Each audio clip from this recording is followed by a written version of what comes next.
स्वागत है आप सभी का प्राचीन ज्ञान टीवी चैनल में। दोस्तों, महालक्ष्मी बहुत प्यारी है। हमारे जीवन में दुख, दरिद्रता, तकलीफ और परेशानी को समाप्त करती हैं। अगर आज आपने शरद पूर्णिमा पर यह उपाय कर लिया और इस वीडियो को देख लिया तो आपकी तमाम परेशानी अपने आप खत्म हो जाएगी। आपको किसी और वीडियो को देखने की जरूरत नहीं पड़ेगी। इस वीडियो में शरद पूर्णिमा की संपूर्ण जानकारी आपको मिल जाएगी। आप कहीं मत जाना, बस भरोसा रखें। दोस्तों, क्योंकि मैंने शुरू में ही बताया है, इस शरद पूर्णिमा पर यह वीडियो आपका भाग्य बदल देगी। आपके भाग्य पर चमकते सितारे की तरह चार चांद लग जाएंगे। दौलत चुंबक की तरह नहीं, बरसात की तरह आपके घर में बरसेगी। दोस्तों, शरद पूर्णिमा की रात क्यों बनाई जाती है खीर? जाने इस खीर को खाने के लाभ एवं शरद पूर्णिमा की संपूर्ण जानकारी। दोस्तों, शरद पूर्णिमा के दिन इस जानकारी को आप बिल्कुल भी मिस मत करिएगा।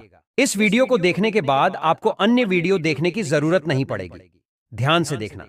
देखिए, शरद पूर्णिमा पर खीर बनाने की परंपरा काफी समय से चली आ रही है। रात को चंद्रमा की रोशनी में दूध से बनी खीर रखी जाती है और फिर उससे मां लक्ष्मी को भोग लगाकर सुबह प्रसाद के रूप में सभी लोगों में बांटा जाता है।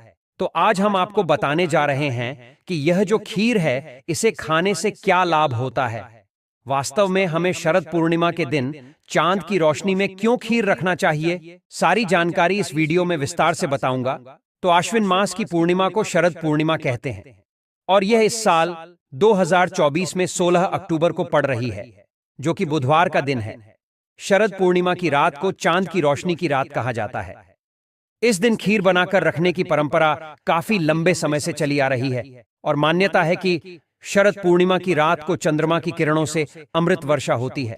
इसलिए खीर बनाकर कुछ घंटों के लिए चंद्रमा की शीतल जो रोशनी है, इसमें रखनी चाहिए, फिर इसका सेवन करना चाहिए। मान्यता है कि शरद पूर्णिमा की रात को ही भगवान श्री कृष्ण ने महाराज्य किया था।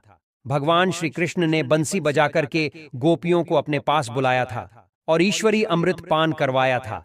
अतः शरद पूर्णिमा की रात का हमारे हिंदू धर्म में विशेष स्थान होता है। इस रात को चंद्रमा अपनी 16 कलाओं के साथ पृथ्वी के सबसे नजदीक होते हैं। देखिए, ध्यान से सुनना। जब द्वापर युग में भगवान श्री कृष्ण का जन्म हुआ, तब मां लक्ष्मी राधा रूप में अवतरित हुई। भगवान श्री कृष्ण और राधा की अद्भुत रासलीला का आरंभ शरद पूर्णिमा के दिन ही माना जाता है। शरद पूर्णिमा के दिन चंद्रमा सभी 16 कलाओं के साथ पृथ्वी के नजदीक होता है। भगवान विष्णु के अवतारों में से केवल भगवान श्री कृष्ण ही हैं जिनमें 16 कला समेत है। जो भगवान श्री कृष्ण भगवान विष्णु के समस्त अवतार हुए, इसमें भगवान श्री कृष्ण ही एक ऐसे अवतार माने गए हैं जिनमें 16 कला का समावेश है, जबकि भगवान राम का जन्म केवल 12 कलाओं के साथ में हुआ था। ज्योतिष की मान्यता के अनुसार शरद पूर्णिमा के दिन चंद्रमा की किरण में उपचार करने की शक्ति विद्यमान होती है, जिनमें अमृत वर्षा की तरह भी इसे देखा जा सकता है। दोस्तों, वीडियो ध्यान से सुनना, वीडियो बीच में छोड़ करके मत जाना। अभी तक वीडियो को लाइक नहीं किया तो वीडियो को लाइक कर चैनल को सब्सक्राइब जरूर करना और कमेंट बॉक्स में जय माता लक्ष्मी जरूर लिखना। आज मैं आप लोगों को यवन प्राप्त करने का आजीवन कभी भी बुढ़ापा नहीं आएगा, ऐसा तरीका इस वीडियो के माध्यम से शरद पूर्णिमा के दिन प्राप्त किया जाने वाला तरीका बताऊंगा, जो कि दशानन रावण स्वयं करते थे। तो देखिए, परंपरागत के अनुसार जो शरद पूर्णिमा की रात इस दिन गाय के दूध की खीर या अन्य मीठे जो व्यंजन है, यह रात की चंद्रमा की जो खुली चांदनी है, इसके नीचे में ला करके रखना चाहिए, जिससे जो व्यंजन होता है, यह अमृत की शक्ति इसमें प्राप्त हो जाती है। देखिए, गुजरात राज्य में शरद पूर्णिमा को शरद पूनम भी कहा जाता है और शरद पूर्णिमा के दिन चंद्रमा का बहुत महत्व माना जाता है।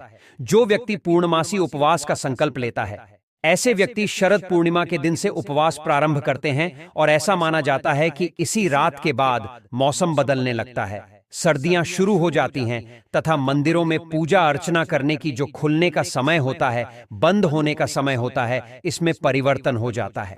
शिव भक्तों के लिए शरद पूर्णिमा का विशेष महत्व होता है। मान्यता है कि भगवान शिव और माता पार्वती के पुत्र जो कुमार कार्तिकेय हैं, यह शरद पूर्णिमा के दिन ही उनका जन्म हुआ था। इसी कारण इसे कुमार पूर्णिमा के नाम से भी जाना जाता है। दोस्तों, लंकापति रावण शरद पूर्णिमा की रात जो चंद्रमा की किरण होती है, इस किरण को दर्पण के माध्यम से अपने नाभि पर ग्रहण करता था अपने नाभि पर डालता था और इसे ग्रहण करता था, और इस प्रक्रिया से उसे पुनर्यवन की शक्ति प्राप्त होती थी। इसलिए आपने देखा होगा, रावण काफी उम्र 4 चौकड़ी राज करने के बाद भी, 16 युग जीने के बाद भी उनका शरीर रोगों से मुक्त रहा, दोषों से मुक्त रहा एवं यवन से भरे हुए थे। तो अगर आप भी चाहते हैं, जैसे कि आप जो है पुनर्यवन प्राप्त करना चाहते हैं, आप चाहते हैं कि आजीवन आपको बुढ़ापा न आए, तो आप जो है अपनी नाभि पर शरद पूर्णिमा की किरणों को पड़ने देना। बिल्कुल ही आजीवन आपको बुढ़ापा नहीं आएगा।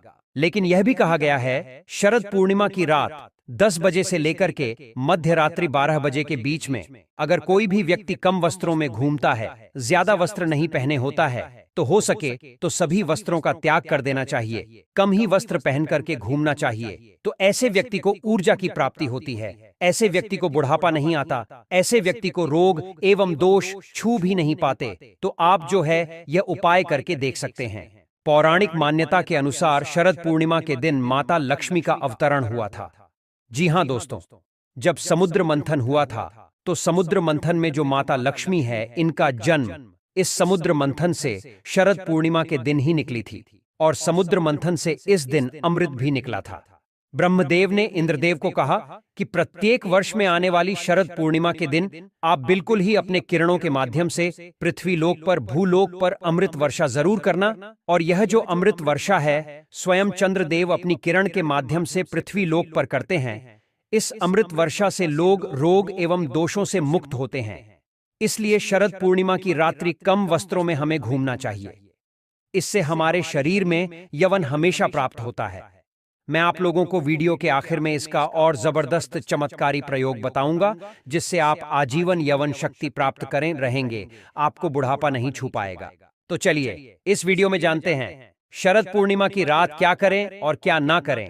अभी तक वीडियो को लाइक नहीं किया है तो वीडियो को लाइक कर दीजिए और वीडियो को ध्यान से देखना। अधूरा ज्ञान हमेशा खतरनाक साबित होता है। दोस्तों, वीडियो को बीच में छोड़ करके जाते हैं तो इसमें आपको ही नुकसान होता है, क्योंकि हो सकता है आज मैं आप लोगों को जो जानकारी बता रहा हूं, यह जानकारी आपको आने वाले समय समय में ऐसा फायदा पहुंचाएं जिसकी आप कल्पना भी ना कर सके।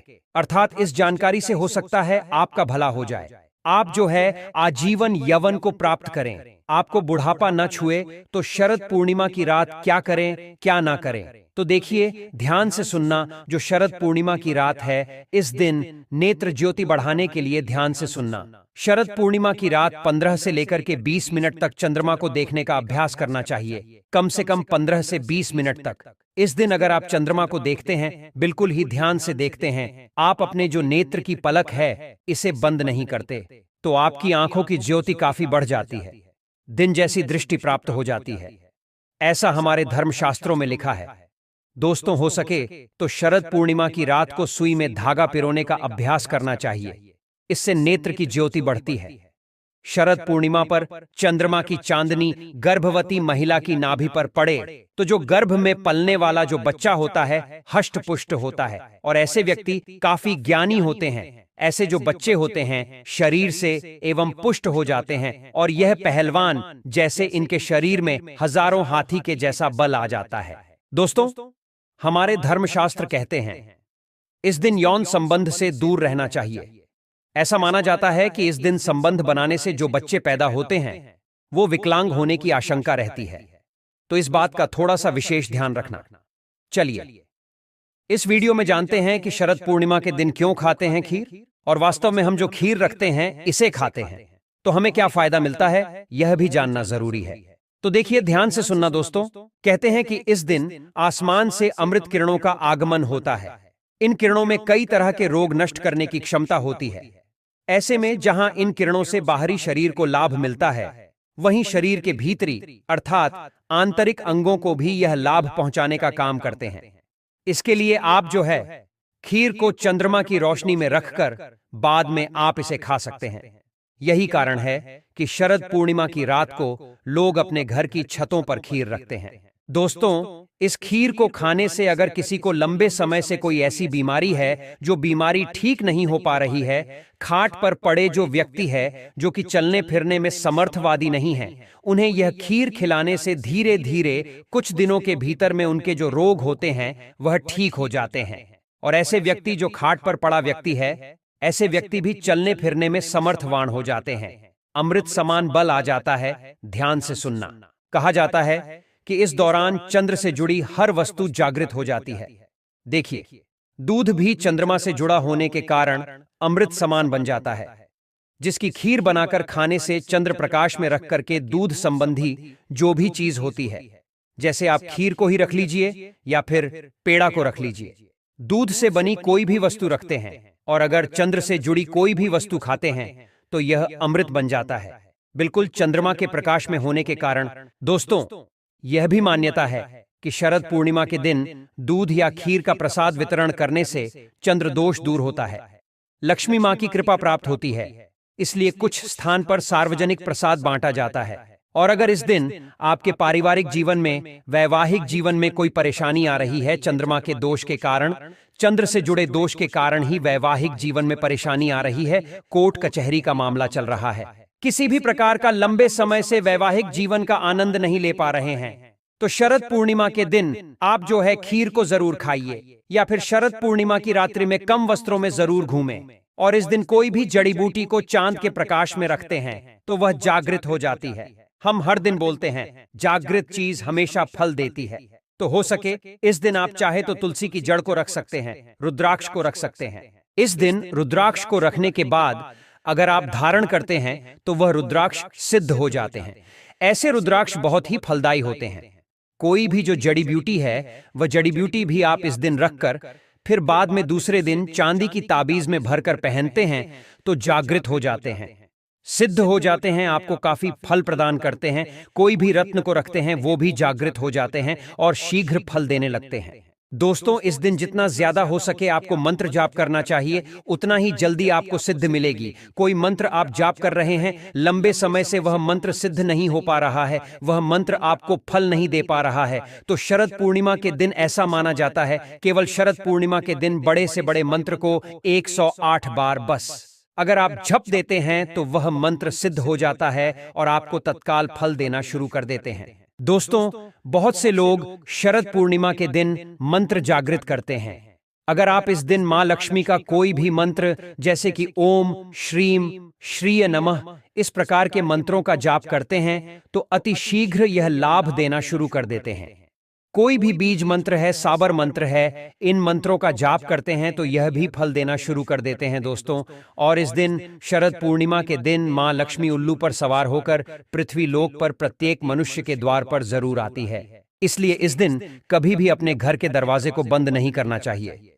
इस दिन हो सके तो रात्रिकालीन 9 बजे से लेकर 3 बजे के बीच अपने द्वार को जरूर खोलकर रखना चाहिए, क्योंकि खुले द्वार पर मां लक्ष्मी बिना पूछे प्रवेश कर जाती हैं।